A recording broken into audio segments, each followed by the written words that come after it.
They thought authority meant control because they had uniforms, titles, and rules written down on paper. To them, power was something granted by position, something enforced by loud voices and numbers. They believed that if enough people stood on one side of the room, the person standing alone would eventually break. That belief had worked for them before. People usually complied. People usually folded. Fear does that. Fear convinces ordinary people that resistance isn't worth the cost. What they failed to understand was that authority only works when the other person accepts it. Without that acceptance, it's just noise, just pressure, just a group of people hoping intimidation will do the job for them. They assumed she was like everyone else they'd dealt with, someone who would look down, nod, and do what she was told because the alternative felt too dangerous. They mistook her silence for weakness. They mistook her stillness for hesitation. They spoke in firm tones, laying out consequences as if reading from a script. Miss this step and your life changes. Refuse and things get difficult. They leaned on policy, procedure, and the comfort of believing the system always wins. They didn't notice how steady her breathing was. They didn't notice how her eyes never darted, never searched for an exit, never asked for help.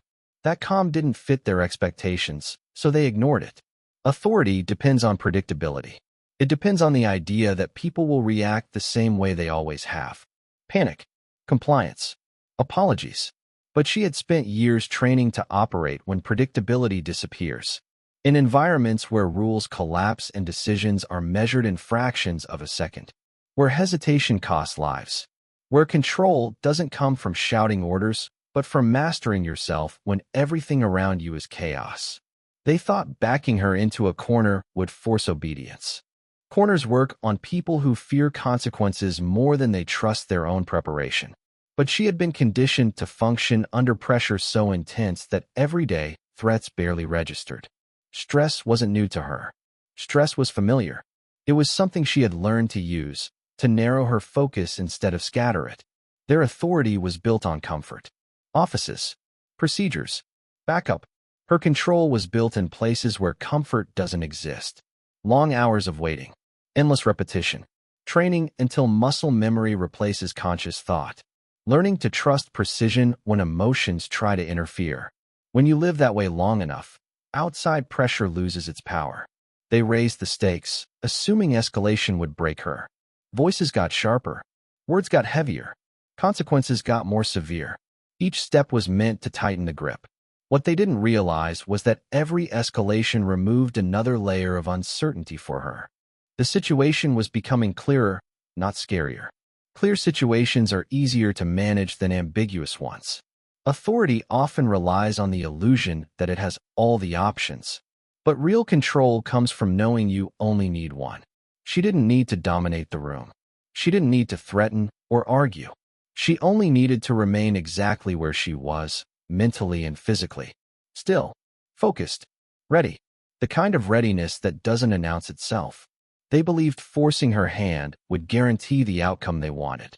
That belief came from never having faced someone who had already accepted the worst-case scenario long before walking into the room. Once you make peace with that possibility, fear loses its leverage. Authority loses its teeth. What remains is skill, discipline, and timing. They were operating on rules that worked in safe environments, with predictable people. She was operating on instincts sharpened in places where mistakes are final. They thought they controlled the situation because they controlled the setting. They didn't understand that control lives in the person, not the room. And by the time that difference became clear, the balance had already shifted. Pressure turns into a fatal mistake when it's applied without understanding who it's being used on. They believed pressure was universal, that it worked the same way on everyone. Add enough weight, and people crack. That assumption came from experience, from watching others cave when their choices were narrowed and the room seemed to close in. Pressure had always been their most reliable tool. It saved time. It avoided complications. It delivered compliance. What they didn't see was how pressure sharpens some people instead of breaking them. For most, stress blurs thinking. It speeds up breathing, tightens muscles, and leads to rushed decisions. But there are those who are trained to let pressure strip away everything unnecessary. No wasted motion. No emotional noise. Just the task and the variables that matter. The more intense the moment becomes, the more their focus tightens. They increased the pressure step by step, thinking escalation would force an error. Deadlines were shortened. Options were removed. Warnings were repeated until they sounded like threats. Each move was meant to induce panic, to rush her into a decision she would regret. They mistook her measured responses for uncertainty, not realizing she was processing faster than they were, filtering out the distractions they kept adding. Pressure works best when the person feels trapped and unprepared. She was neither. She had trained for scenarios where the margin for error was thinner than what they were creating. Long before this moment, she had learned how to function when time collapses and the body wants to react before the mind is ready. She knew how to slow her perception even when everything demanded speed. As the pressure mounted, they started making small mistakes. Words chosen carelessly. Assumptions spoken out loud. Inconsistencies that wouldn't matter to someone overwhelmed, but stood out clearly to someone calm. Pressure has a way of exposing the untrained. The harder they pushed, the more visible their cracks became. Their urgency revealed fear, and fear leads to sloppy thinking. They believed urgency gave them control. In reality, it took it away. Rushed decisions close off better options. Forced timelines create blind spots. Under pressure, they stopped listening and started reacting. Their focus narrowed in the wrong direction, fixed on forcing an outcome instead of reading the person in front of them. They didn't notice how she adjusted her stance, how her breathing stayed even, how her attention never drifted. Pressure can be a weapon, but only if the person using it can handle it themselves. They couldn't. Every new demand raised the emotional temperature in the room, and they were the ones overheating. She stayed cool, detached, observant. While they were trying to dominate the moment, she was mapping it. They cornered themselves without realizing it. Each escalation removed their ability to step back. Once pressure is applied publicly, backing down feels like weakness. They were committed now, locked into a path that required a result. That kind of commitment makes people reckless. It forces them to keep pushing even when instinct says stop. For her, the pressure clarified everything. There was no confusion about intent, no ambiguity about risk. The situation resolved itself into something simple and manageable. She didn't need to guess what might happen next. She could see it unfolding with uncomfortable clarity. The more they pushed, the more predictable they became. They thought the breaking point would be hers. Instead, it was theirs. Pressure didn't cause her to slip. It caused them to overreach. A misjudged move. A step taken too far. A decision made without considering who was on the receiving end. Pressure doesn't create mistakes out of nowhere. It accelerates the ones already forming. Forced choices have consequences, especially when the force comes from people who believe they understand the situation better than they actually do. They frame the moment as simple. Do this or face what comes next.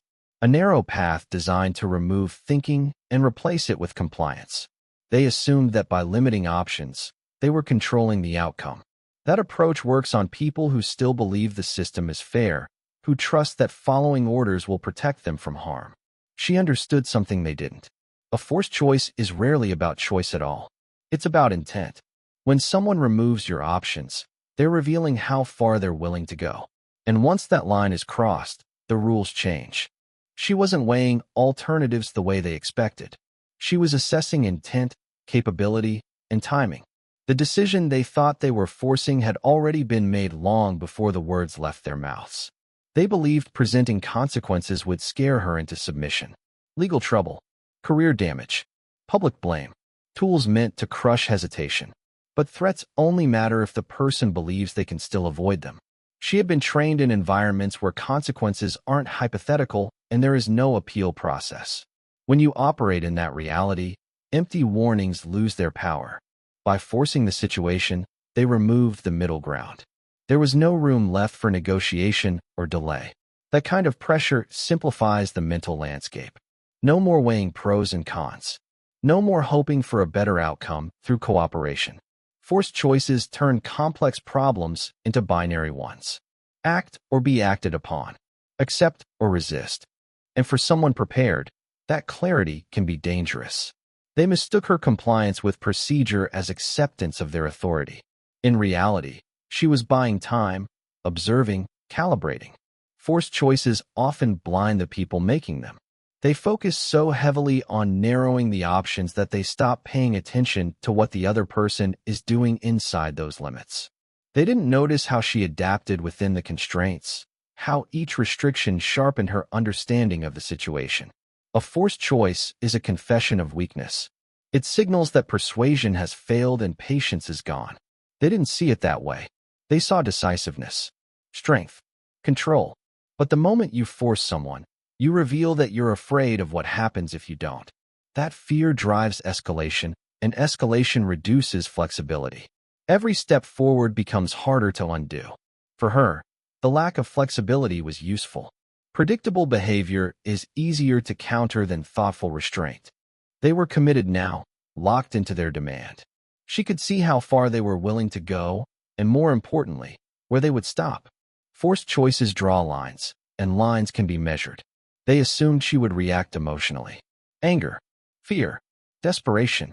Instead, she grew quieter, more focused. Forced decisions often push people into panic. They pushed her into precision. When choice is removed, preparation takes over. Training fills the gap where uncertainty used to be. Muscle memory, pattern recognition, discipline. They didn't understand that by forcing the issue, they were transferring responsibility. Whatever happened next would belong to them as much as to her. They had created the conditions.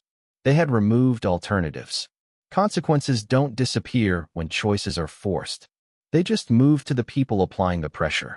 Forced choices eliminate deniability. There's no pretending later that things just happened. Every step becomes traceable. Every action has a clear origin. They were so focused on getting compliance that they ignored the long view. What it would mean to be the ones who pushed too hard, too fast, on the wrong person. She accepted the reality of the moment without resistance. Not because she agreed, but because resistance had shifted form. When choice is taken away, the response changes. It becomes about execution, not debate. About timing, not argument. About consequences that ripple outward in ways the people applying pressure never fully considered. Training beats intimidation, because intimidation relies on emotion, and emotion is unreliable. It flares up, burns hot, then fades when it's challenged. Training doesn't fade. It stays. It shows up quietly, without announcement, and it works whether anyone is watching or not. They tried to dominate the moment with posture, tone, and implied threat, assuming that fear would do the heavy lifting for them. Fear is easy to apply, but it's also easy to misjudge. They stood taller, spoke sharper, filled the space with authority they believed would overwhelm her. Intimidation is a performance. It depends on being seen and felt. It needs reaction to confirm it's working. When they didn't get that reaction, they pushed harder, mistaking silence for resistance instead of discipline. They didn't understand that she wasn't bracing herself against them. She didn't need to. Her foundation was already set. Training doesn't argue. It doesn't get defensive. It doesn't rise to meet threats on their terms. It simply follows process. Years of repetition had conditioned her to assess, not react. To absorb information without attaching emotion to it. To remain functional when others relied on fear to gain control. While they tried to make her uncomfortable, she stayed within a mental space that intimidation couldn't reach. They assumed confidence came from dominance, from making the other person feel small. Her confidence came from competence, from knowing exactly what she could do and how accurately she could do it. There was no need to prove anything. No need to match their volume or mirror their aggression. Training strips away ego. It replaces it with certainty built on evidence, not belief. Intimidation is fragile. It cracks when challenged or ignored. It needs momentum. When momentum stalls, it turns inward and becomes frustration. She felt that shift in the room. The subtle change when control starts slipping. Voices tightening. Movements becoming less deliberate. These are tells that training teaches you to notice, not exploit emotionally, but account for tactically. They believed pressure would rattle her. They believed proximity would unsettle her. They believed their presence alone would force compliance. What they didn't see was how familiar discomfort was to her. She had trained in conditions designed to exhaust, disorient, and overwhelm. Compared to that, their intimidation was crude, predictable, loud where it should have been precise. Training creates a buffer between stimulus and response. Intimidation tries to eliminate that buffer. It wants immediate reaction. Fear now. Obedience now. She didn't give them that. Each second she remained composed weakened their position. Not because she challenged them, but because she didn't need to. The absence of reaction was more unsettling than defiance. They mistook stillness for submission. In reality, stillness was part of the process, a way to let the situation reveal itself fully before acting. Training teaches patience under pressure. It teaches you not to rush just because someone else wants you to. Intimidation tries to force tempo. Training controls it. Their tactics were based on assumption that everyone has a breaking point that looks the same. That fear is universal and immediate. Training is based on testing. Stress-tested limits. Repeated exposure. Failure analyzed and corrected. When intimidation met training, it had nothing to stand on. No leverage. No surprise. They grew louder. She grew quieter. They tried to close distance. She maintained space. They leaned on authority. She leaned on preparation. Every move they made confirmed what she already knew. They were relying on force because they lacked control. Training had already taught her how people behave when they're bluffing. Intimidation demands acknowledgement. Training doesn't. It functions whether it's recognized or not. They wanted to be seen as powerful. She didn't need to be seen at all. That difference mattered. When intimidation meets someone who doesn't need approval, it loses its effect. When it meets someone trained to operate without reassurance, it becomes irrelevant. They thought they were escalating. In truth, they were repeating themselves. Same threats, same posture, same mistakes. Training adapts. It evolves with each new piece of information. She adjusted while they stayed rigid. That rigidity would cost them, not because she was aggressive, but because she was ready. Ready in a way that intimidation could never compete with. Calm decides everything, because calm is what remains when noise is stripped away. When voices rise and stakes are raised, most people mistake intensity for importance. They react to volume, to urgency, to the emotional weight being pushed onto them. Calm doesn't compete with that. It waits it out. It allows the unnecessary to burn itself off until only what matters is left. The room wasn't calm. The situation wasn't calm. But she was. That difference mattered more than any authority or threat present. Calm isn't the absence of fear. It's the management of it. It's knowing exactly where fear belongs and not letting it touch your hands. She didn't rush to fill the silence. She didn't explain herself. Silence made others uncomfortable, not her. They mistook calm for detachment, as if she didn't understand what was happening. In reality, calm sharpened her awareness. Every raised voice made patterns clearer. Every repeated demand revealed impatience. Calm widened her perception while pressure narrowed theirs. She could see the whole room while they were locked onto one outcome. People underestimate calm because it doesn't announce itself. It doesn't look impressive. There's no drama in it. But calm controls pace, and pace controls decisions. While they tried to accelerate events, she slowed them down simply by refusing to match their urgency. That imbalance shifted power without anyone saying a word. Calm creates space between stimulus and response. In that space, better decisions live. They didn't want space. They wanted immediate compliance, immediate action, immediate resolution. Calm denied them that. Each second she remained steady forced them to carry the weight of the situation themselves. Their tension increased because there was no outlet. She had learned long ago that adrenaline lies. It makes small things feel urgent and urgent things feel chaotic. Calm cuts through that distortion. It restores proportion. It reminds you that most mistakes happen not because someone lacked skill, but because they acted too soon. She had no reason to act early. Time wasn't her enemy.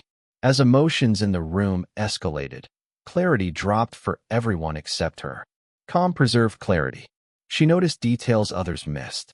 A shift in tone. A glance exchanged between two people who thought no one was watching. Calm turns observation into advantage. It allows you to collect information while others are busy projecting strength. They tried to provoke a reaction. Any reaction, anger, defiance, fear, calm gave them nothing to work with. It's difficult to intimidate someone who isn't emotionally invested in proving anything. Calm removes ego from the equation. Without ego, threats lose direction. Calm also communicates confidence without words. Not loud confidence. Not performative confidence. The kind that doesn't need reinforcement. When someone remains composed under pressure, it unsettles those who rely on pressure as a tool. It raises questions they don't want to ask. Why isn't this working? What do they know that we don't? She wasn't calm because she believed everything would turn out fine. She was calm because she was prepared for outcomes others refused to consider. Preparation breeds calm. When you've already faced the worst possibilities in your mind, the present moment loses its ability to shock you. Calm becomes a baseline, not a strategy. They filled the silence with more words, more demands, more urgency. Calm absorbed it all without change. That imbalance was exhausting for them. Emotional escalation requires feedback. Without it, it collapses inward. Frustration replaces certainty. Calm forces people to confront their own instability. Decisions made in calm are cleaner. Fewer regrets. Fewer second guesses. She wasn't debating internally. She wasn't negotiating with herself. Calm had already done that work long before this moment. What remained was execution, timing, and restraint. They thought control came from pressure. Calm proved otherwise. Calm dictated the rhythm of the moment. Calm decided what mattered and what didn't. Calm filtered out threats that were empty and highlighted risks that were real. While they were reacting to the situation they created, she was operating within one she fully understood, letting the moment unfold exactly as it would, knowing that when calm holds, everything else eventually moves around it. A sniper never misses. Not because perfection is guaranteed, but because failure is designed out long before the moment arrives. What people see as a single act is actually the final step in a process built on discipline, repetition, and restraint. The shot is only visible because everything leading up to it is invisible. Hours of stillness, endless corrections, relentless standards. Missing isn't an option that's entertained, so it stops being a possibility. They thought accuracy was about talent, a steady hand, good eyesight, natural ability. That belief made them underestimate what they were dealing with. Accuracy at that level is engineered. It's built through repetition until hesitation disappears, through training that punishes shortcuts and rewards consistency. A sniper doesn't rely on instinct alone. Instinct is refined, tested, and controlled. Never missing doesn't mean never adjusting. It means knowing how to account for everything that can interfere. Distance, movement, breathing, distraction, emotion. Each variable is anticipated and neutralized. That mindset extends beyond the weapon. It becomes a way of approaching situations. Measure first. Act second. Commit fully. They assumed the pressure of the moment would introduce error, that stress would shake focus or rush judgment. They didn't understand that stress was already factored in. Snipers are trained to operate when conditions are worst, not best. Calm isn't accidental. It's cultivated through exposure to discomfort until discomfort loses its edge. A sniper never misses because they don't take shots they aren't prepared to make. That restraint is mistaken for hesitation by people who don't understand the process. Waiting isn't weakness. It's part of control. Knowing when not to act is as important as knowing when to act. That patience frustrates people who rely on urgency to force outcomes. They thought speed would force a mistake. In reality, speed belongs to the one who isn't rushing. The faster others push, the clearer the timing becomes for someone trained to wait. A sniper reads patterns, predictability, repetition. People under pressure repeat themselves. Their movements become habits. Their decisions narrow. Missing usually happens when ego interferes, when someone tries to prove something. Snipers are trained to remove ego completely. The mission matters. The outcome matters. Being right matters more than being seen. That detachment allows for precision without emotional interference. It allows for commitment without doubt. They believed intimidation could disrupt focus. They didn't realize focus that deep doesn't sit on the surface. It doesn't respond to noise. It doesn't flinch at threat. Focus becomes internal, insulated by process. The world can shout. It won't change the math. A sniper never misses because every action is deliberate. Nothing is rushed. Nothing is accidental. Even hesitation is intentional. The moment of action is chosen, not forced. That choice is based on preparation, not pressure. Once the decision is made, doubt no longer exists. They saw the shot as the danger. They missed the preparation behind it. The quiet confidence that comes from knowing exactly what will happen once the trigger is pulled. That certainty isn't arrogance. It's responsibility. Responsibility to the outcome. Responsibility to the consequences. Never missing also means accepting the weight of what comes after. There's no illusion that things return to normal. Every action changes something. Snipers understand that. That understanding sharpens focus rather than dulling it. The seriousness of the act reinforces discipline instead of hesitation. They assumed mistakes were inevitable. That everyone slips eventually. That belief made them careless. A sniper's mindset rejects inevitability. Mistakes are studied, isolated, corrected. Weakness is addressed before it matters. By the time the moment arrives, there's nothing left to improvise. A sniper never misses because they don't confuse opportunity with obligation. Just because a moment exists doesn't mean it must be taken. That restraint gives them control over timing, control over outcome, control over the narrative others think they're writing. They thought the situation would force her hand. They didn't realize her hand had been steady long before this moment. The outcome wasn't decided in the room. It was decided years earlier, through discipline no one bothered to notice. When someone like that takes the shot, it's not because they're reacting. It's because everything has finally aligned with a decision that was always waiting to be made.